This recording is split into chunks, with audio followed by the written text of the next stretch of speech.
Okay, ప్రస్తుతం మనతో పాటు ఉన్నారు వర్ధన్నపేట ఎమ్మెల్యే నాగరాజు గారు. నాగరాజు గారు చెప్పండి, మొన్న ఇటీవల కేసీఆర్ గారు మీ ప్రభుత్వమైన తీవ్రమైన ఆరోపణలు బయటికి వస్తే ఈసారి తప్పకుండా తాట తీస్తామనే విధంగా కూడా హెచ్చరించారు. మీరు ఆ వ్యాఖ్యలు ఏ విధంగా చూడాలి?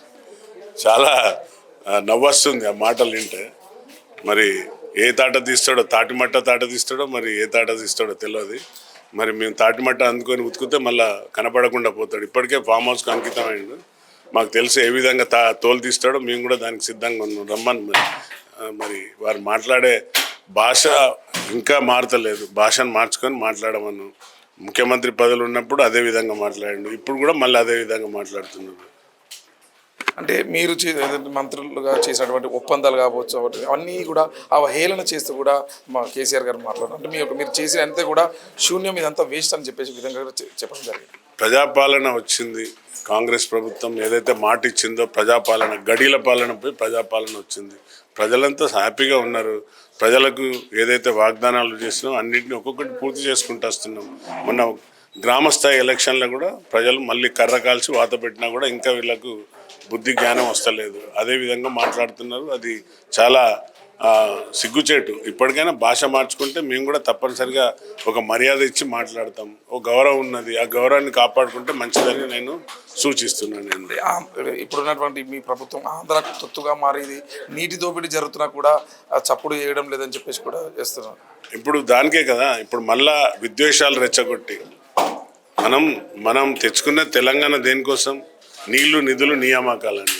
ఈ మూడింటితోనే కదా తెలంగాణ ప్రజలు తమ ఆత్మగౌరవం కోసం పనిచేసి కొట్లాడి సాధించి ప్రాణత్యాగాలు చేసి 112 మంది 116 మంది త్యాగాలు చేసిన ఈ యొక్క తెలంగాణ పైన పేలాలు ఏరుకొని తిన్న ఈ కల్వకుంట్ల ఫ్యామిలీ మళ్ళా విద్వేషాలు రెచ్చగొట్టి ఆంధ్రాల తొత్తులని, లేకుంటే ఆంధ్ర చేతుల్లో ఉన్నదని, లేకుంటే చంద్రబాబు గారు చెప్తే చేస్తున్నాడని ఈ విధంగా అసత్య ప్రచారాలు చేసి మళ్ళీ తెలంగాణలో మళ్ళీ ఆ భావం తీసుకొచ్చి వారి మధ్యన విద్వేషాలు పెట్టి ఏదో చేయాలనుకుంటున్నారు. కానీ దానికి తగిన సమాధానం మరి 10 ఏళ్లలో ఒక్కరోజు కూడా తట్టాడు మొట్టిపోయలేదని కవితనే స్వయంగా చెప్పింది. మా నాన్న, మా కేసీఆర్ గారు 10 ఏళ్లలో తట్టాడు మట్టిపోయలే మన అక్కడ పోయినోడి వాళ్ళ మళ్ళీ వచ్చి మాట్లాడుతున్నాడని కవితను చెప్పింది.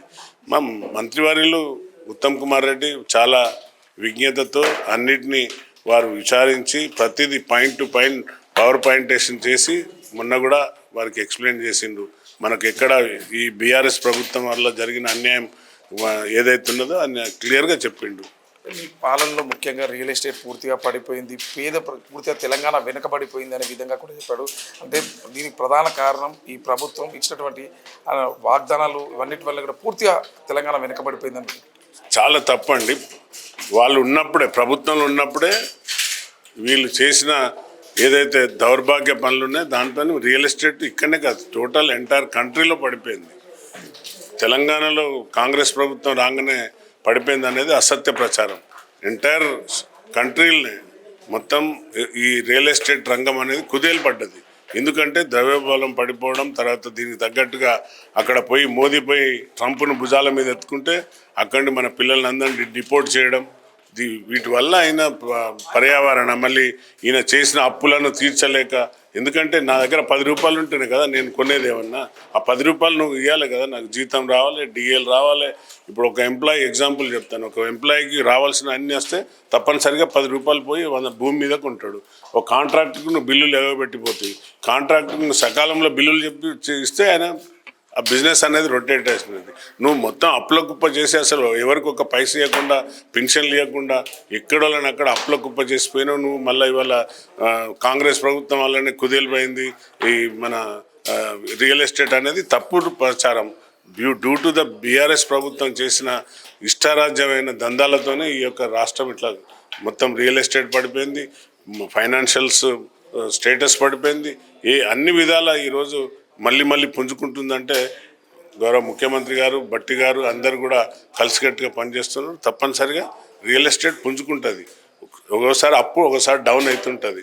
ఎట్లయితే మనకు కరెన్సీ మార్చినప్పుడు ఎట్లుంటుందో అదేవిధంగా అయింది. ఈ రియల్ ఎస్టేట్ అనేది కాంగ్రెస్ ప్రభుత్వం వల్ల కాదు, కాంగ్రెస్ వచ్చినాక దాన్ని ఇంకా సరి చేసుకుంటూ వస్తున్నది. వీళ్ళు ఇష్టానుసారంగా ఎవరిని పడితే భూములు అమ్మి లేని రేట్లు పెట్టించి లేని విధంగా చేసిన దానికి ఇవాళ ఈ దుస్థితి ఏర్పడ్డది. ఇది చెప్తున్నారు అంటే తప్పకుండా ఇటు రాబోయే రోజుల్లో తప్పకుండా కేసీఆర్ని ఎదుర్కొంటామని కేవలం కేసీఆర్ మాటలు తాటాకు చప్పులు అని చెప్పేసి కూడా ఇటు ఎమ్మెల్యే నాగరాజు కెమెరా పర్సన్ రాయతో సందీప్ రెడ్డి తెలుగు ప్రభ హైదరాబాద్.